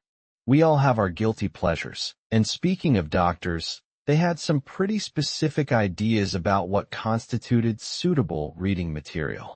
Anything too stimulating or emotionally charged was definitely off the table. No scandalous romances, no political thrillers, and absolutely no penny dreadfuls. Instead, they recommended more edifying fare. Think religious tracts, moral tales, and improving biographies. Basically, the literary equivalent of warm milk and a stern talking to. You can almost picture a Victorian doctor sternly wagging his finger and advising his insomniac patient to stick to wholesome reading material. No more of those scandalous novels, Mrs. Higgins. I prescribe a healthy dose of sermons and a cup of chamomile tea. Now, Historians still argue whether the Victorian obsession with reading was a genuine attempt to improve oneself or simply a form of escapism. Was it about cultivating the mind or just distracting oneself from the harsh realities of industrial life? Probably a bit of both, honestly. You can be highbrow and lowbrow at the same time. You see, the Industrial Revolution, which we talked about way back in the beginning, remember that? Brought with it a whole host of anxieties and stresses. People were working long hours in factories, living in crowded cities, and generally feeling overwhelmed by the rapid pace of change. Reading provided a much-needed escape from all of that. It allowed people to retreat into a world of their own making, a world where they could control the narrative, at least for a little while. It's like the literary version of those soundproofed rooms we talked about. A little bubble of peace and quiet in a world of noise and chaos. And let's not forget the social aspect of reading. Reading aloud was a popular pastime in Victorian households. Families would gather around the fireplace and listen as one member read aloud from a favorite novel or poem. It was a way to bond, to share stories, and to create a sense of community. Plus, it was a good excuse to show off your impressive vocabulary. Think of it as the Victorian version of binge-watching Netflix, except with significantly more emphasis on proper pronunciation and significantly less snacking. Although, I'm sure there were plenty of biscuits involved. So, as you prepare to drift off to sleep tonight, consider picking up a book. Maybe something by Dickens, maybe something by Austen, or maybe even, dare I say it, a penny dreadful. Just don't blame me if you have nightmares. And if you do, well, there's always the warm milk. Or maybe a little bit of brandy. Just kidding. Mostly, remember those hypnotism gadgets we talked about? Imagine a Victorian inventor creating a literary hypnotizer, a device that would automatically turn the pages of a book at a soothing pace, while simultaneously emitting calming sounds and gentle vibrations. I mean, that's basically just an e-reader with a sleep timer, right? We've basically reinvented the wheel, haven't we? But the point is, the Victorians understood the power of reading to soothe the mind and prepare the body for sleep. They saw it as a vital part of their bedtime routine, a way to escape the stresses of the day and drift off into a world of dreams. And who knows, maybe they were onto something. Maybe all we need to cure our own modern-day insomnia is a good book, a comfortable chair, and a little bit of peace and quiet. Oh, and maybe those heavy curtains, too. Can't forget those. And now, let's gently drift into the realm of faith. You find yourself in a dimly lit Victorian bedroom. The heavy curtains, which you've become quite familiar with by now, are drawn tight, effectively banishing any stray moonlight. You might even detect the faintest lingering scent of lavender from a sachet tucked beneath your pillow, a comforting ritual you've perhaps adopted after our earlier discussion on bedtime routines. But tonight, instead of reaching for a novel, your hand rests upon a prayer book. The Victorians, you see, were deeply religious. And in an age of anxieties fueled by industrialization, societal pressures, and, well, insomnia, prayer offered a profound sense of solace. It was a readily available remedy, costing nothing and requiring no prescription, unlike that laudanum you've been trying to avoid. Think about it. You're lying in bed, the silence punctuated only by the rhythmic tick-tock of a grandfather clock downstairs. Hopefully it's well-oiled. We don't want any unnecessary noises disrupting your prayer. You close your eyes, take a deep breath, and begin to recite a familiar prayer. The words, ingrained from childhood, flow effortlessly, creating a sense of calm and connection to something larger than yourself.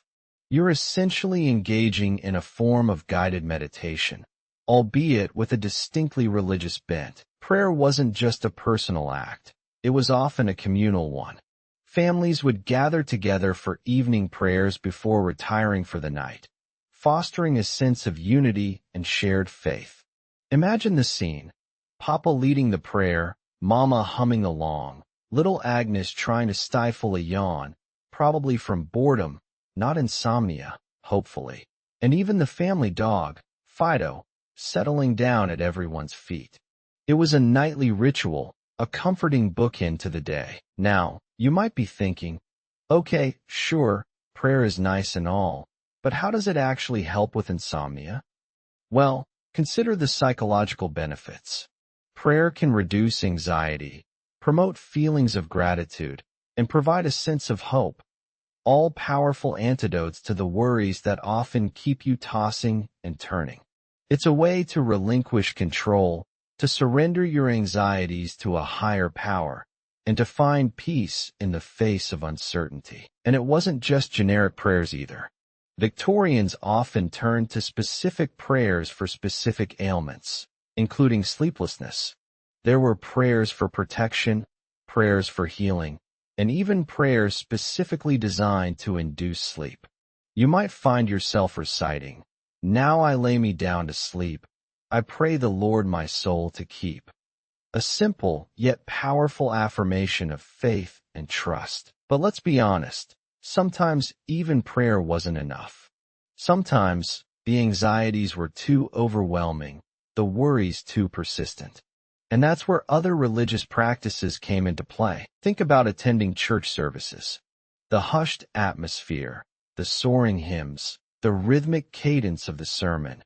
All of these elements could create a sense of tranquility and peace.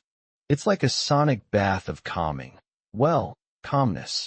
Of course, depending on the length of the sermon, you might be fighting off sleep during the service, which, let's be honest, probably happened to a few Victorians too. I can picture it now, a stern-looking church warden nudging a slumbering parishioner with his cane. "Wake up, Mr. Abernathy. We're only on the third point of the sermon." Beyond formal prayer and church attendance, many Victorians found solace in personal religious rituals. This could involve reading scripture before bed, meditating on religious themes, or even keeping a religious diary, a sort of spiritual journal where they could record their thoughts, feelings, and prayers. It was a way to connect with their faith on a deeper, more personal level, and to find comfort in the face of their struggles. And, of course, there were the hymns. Oh, the hymns. Victorians loved their hymns. They were sung in church, at home, and even at bedtime. The familiar melodies and comforting lyrics could soothe the soul and quiet the mind, creating a sense of peace and tranquility conducive to sleep. You can almost imagine a weary Victorian mother humming a lullaby like him to her children as they drifted off to sleep, the soft melody filling the darkened room. Side note, I wonder if anyone ever tried composing a hymn specifically designed to be boring? Now that's a sleep aid I could get behind. Now, here's a slightly quirkier tidbit for you. Some Victorians believed that placing a Bible under their pillow could ward off nightmares and promote peaceful sleep. It was seen as a protective talisman, a symbol of faith that could banish evil spirits and bring divine comfort. I mean, hey, it couldn't hurt, right? Although, depending on the size and weight of the Bible, it might actually cause a crick in your neck, thus preventing sleep. So, maybe stick to a smaller edition. There's even evidence suggesting that some Victorians used religious imagery, crucifixes, rosaries, and other sacred objects, as focal points for meditation and prayer, helping them to quiet their minds and focus on their faith. It's a practice that continues to this day in many religious traditions, and it highlights the enduring power of faith as a source of comfort and healing. Now, despite the widespread reliance on prayer and religious practices, it's important to acknowledge that not everyone in Victorian society was deeply religious. There were skeptics, agnostics, and even atheists who questioned the efficacy of faith as a sleep aid. And, of course, there were those who simply preferred other methods, like, say, a generous dose of brandy, which we definitely discussed already, right? This leads us to a scholarly debate that continues to this day. To what extent did religious belief actually alleviate insomnia in Victorian society, and to what extent was it simply a placebo effect? Did prayer and religious practices truly have a physiological impact on sleep, or did they simply provide a psychological sense of comfort and reassurance? Some historians argue that the benefits of religious belief were largely psychological, providing individuals with a sense of purpose, meaning, and connection that helped them to cope with the anxieties of modern life. Others argue that religious practices, such as prayer and meditation, could have a direct impact on the nervous system, reducing stress hormones and promoting relaxation. Ultimately, it's impossible to say for sure. But one thing is clear. For many Victorians, faith was a powerful source of comfort and solace, and it played a significant role in their attempts to find a good night's sleep. It's a reminder that even in an age of industrialization and scientific advancement, the human need for faith and connection remains a powerful force. So, as you lie in bed tonight, perhaps take a moment to reflect on the role of faith in your own life. Whether you're deeply religious or not, consider the power of prayer, meditation, or simply connecting with something larger than yourself. It might just be the key to unlocking a more peaceful and restful sleep. And if all else fails, well, there's always warm milk. Just kidding. Mostly. Now let's move on, shall we? Alright, settle back in, because now we're diving headfirst into what the actual experts, or, the self-proclaimed experts of the day, had to say about insomnia. We're talking about Victorian doctors, armed with their stethoscopes, dubious theories, and a whole lot of confidence. You're sitting in a dimly lit doctor's office. The air smells faintly of antiseptic and something vaguely medicinal that you can't quite place. Maybe carbolic soap? The doctor, a portly gentleman with a neatly trimmed beard and a glint in his eye that suggests he knows exactly what ails you, even if he doesn't, sits across from you. He's just finished examining you, probably poking and prodding in places that feel entirely unrelated to your sleep problems. He leans back in his creaky leather chair, steeples his fingers, and begins. Now, the first thing you need to understand is that Victorian doctors, bless their hearts, were operating in a world with a slightly different understanding of, well, everything.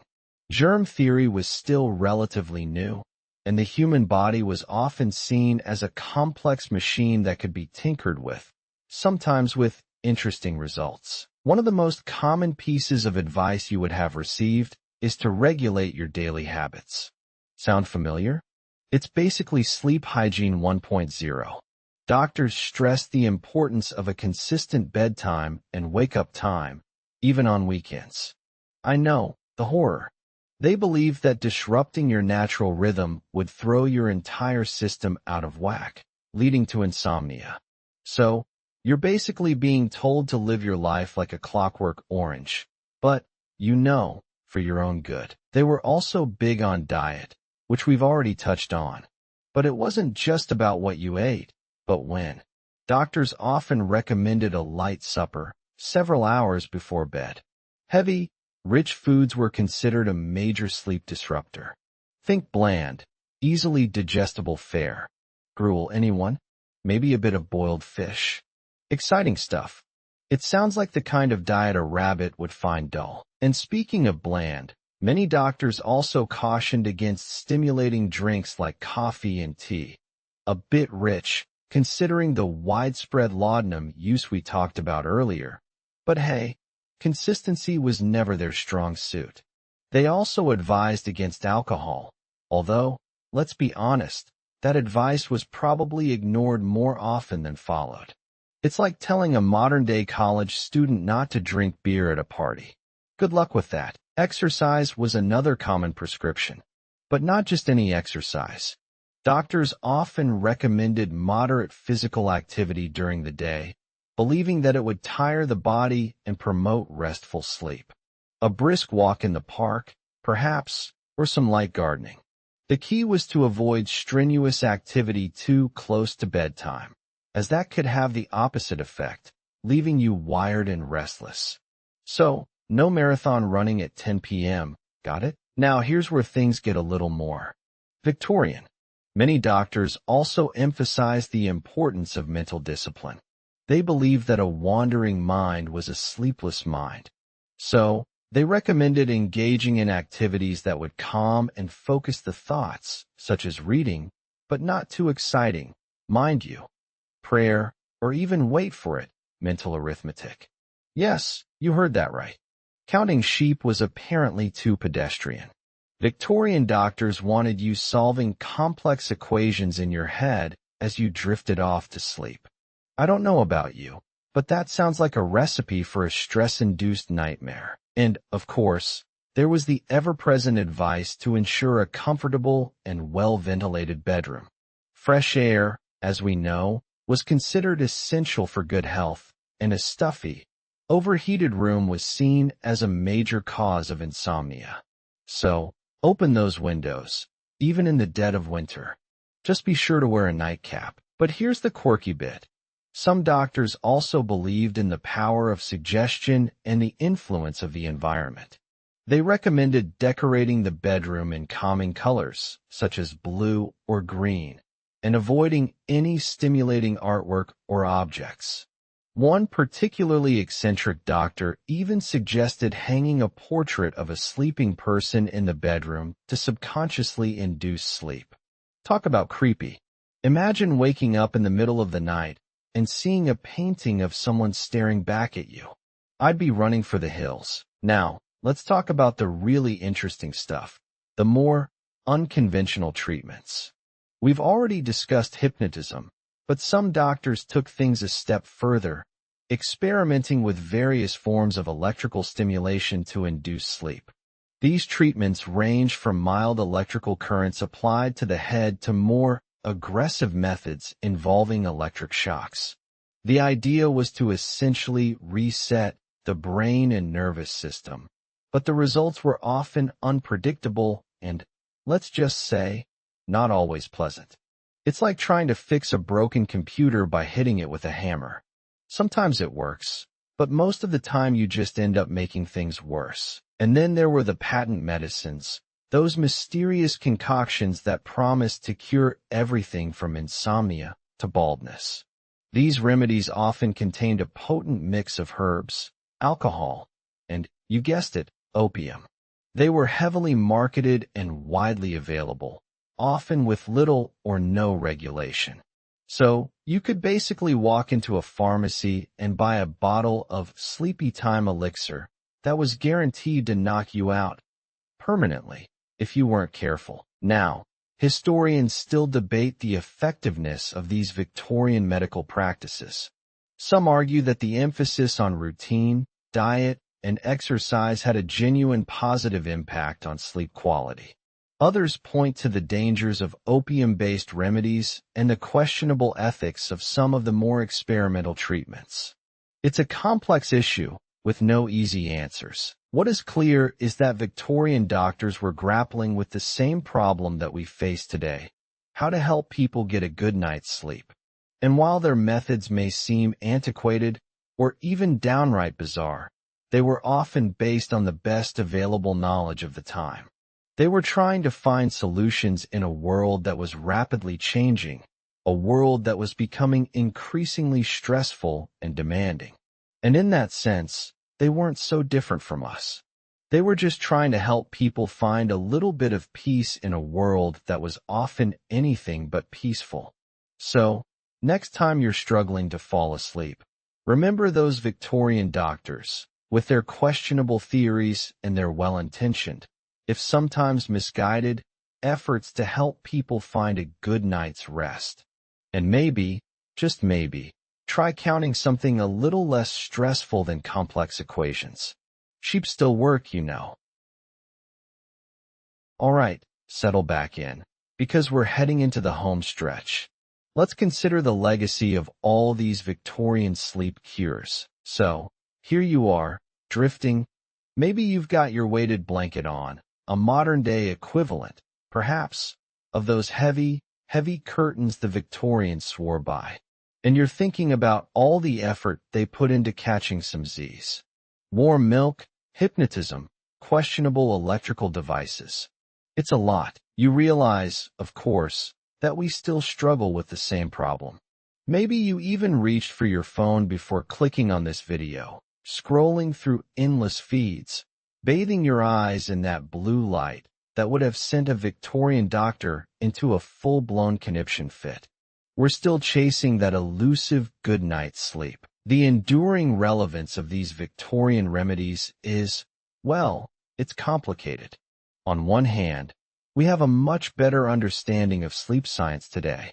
We know about REM cycles, melatonin, the importance of a consistent sleep schedule.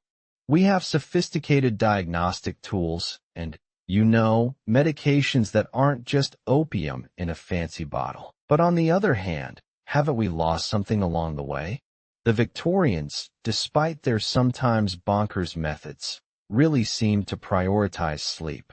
They dedicated time and energy to creating the right environment, to establishing routines, to addressing the anxieties that kept them awake. Think about the warm milk. It's not just about the milk itself, is it? It's about the ritual, the slow, deliberate act of warming the milk, maybe adding a touch of honey. It's a moment of quiet, a signal to your brain that it's time to wind down. We've replaced that with doom scrolling, which, admittedly, can make you tired, but not in a good way. It's more of an existential dread kind of tired. And the fresh air. You remember all that fuss about opening windows, escaping to the countryside?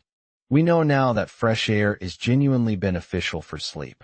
Proper ventilation helps regulate temperature and can even improve air quality. But how many of us actually crack a window before bed?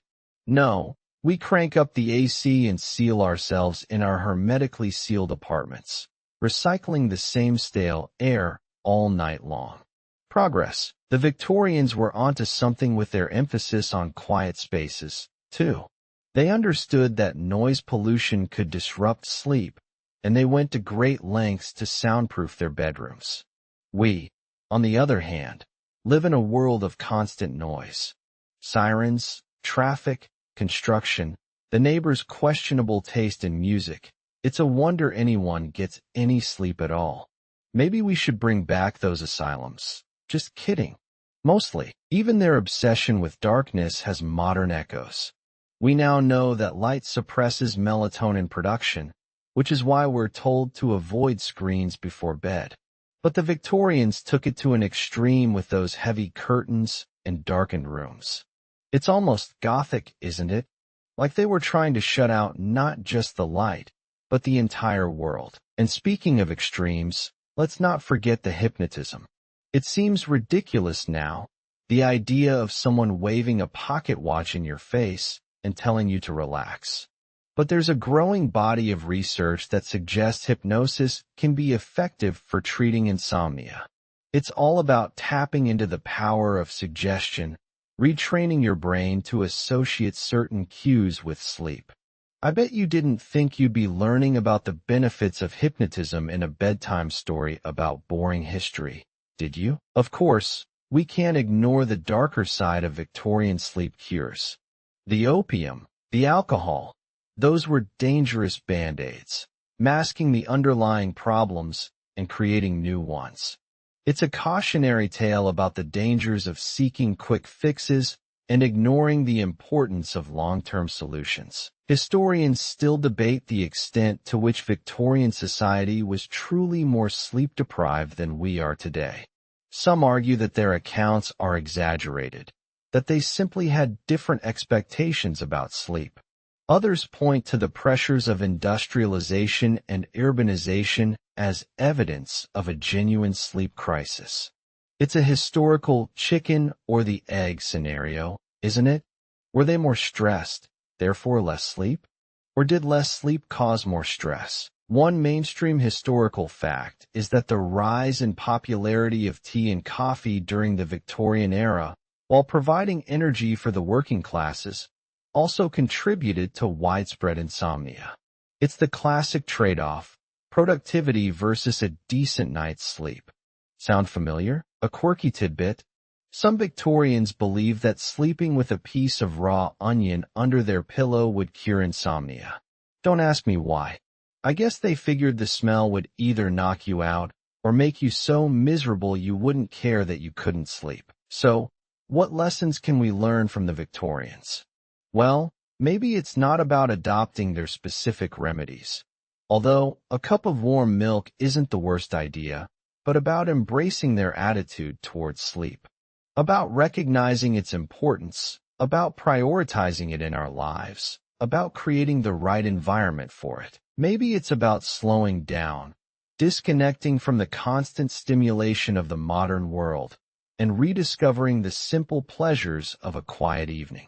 Maybe it's about opening a window, brewing a cup of herbal tea, and reading a good book, not on a screen, obviously. And maybe, just maybe, it's about acknowledging that we don't have all the answers, that our ancestors, despite their flaws and their questionable medical practices, had something to teach us about the art of sleep. Or maybe it's just about realizing that people have been struggling with sleep for centuries, and you're not alone in your tossing and turning.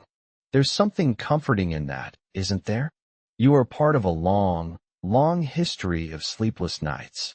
And hopefully, after listening to me drone on about Victorians and their sleep habits, tonight won't be one of them. Now close your eyes, breathe deeply, and let's move on to the final section, where we'll wrap things up and hopefully send you off to dreamland.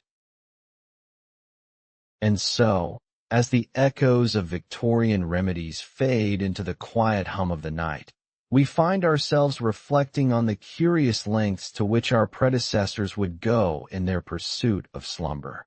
From the gentle comfort of warm milk to the more adventurous paths involving hypnotism and, perhaps, a little too much laudanum, their quest for rest mirrors our own enduring need for peace in a world that often feels relentlessly awake. Imagine now, if you will, the soft glow of a gas lamp illuminating a darkened bedroom, the heavy curtains drawn tight against the outside world.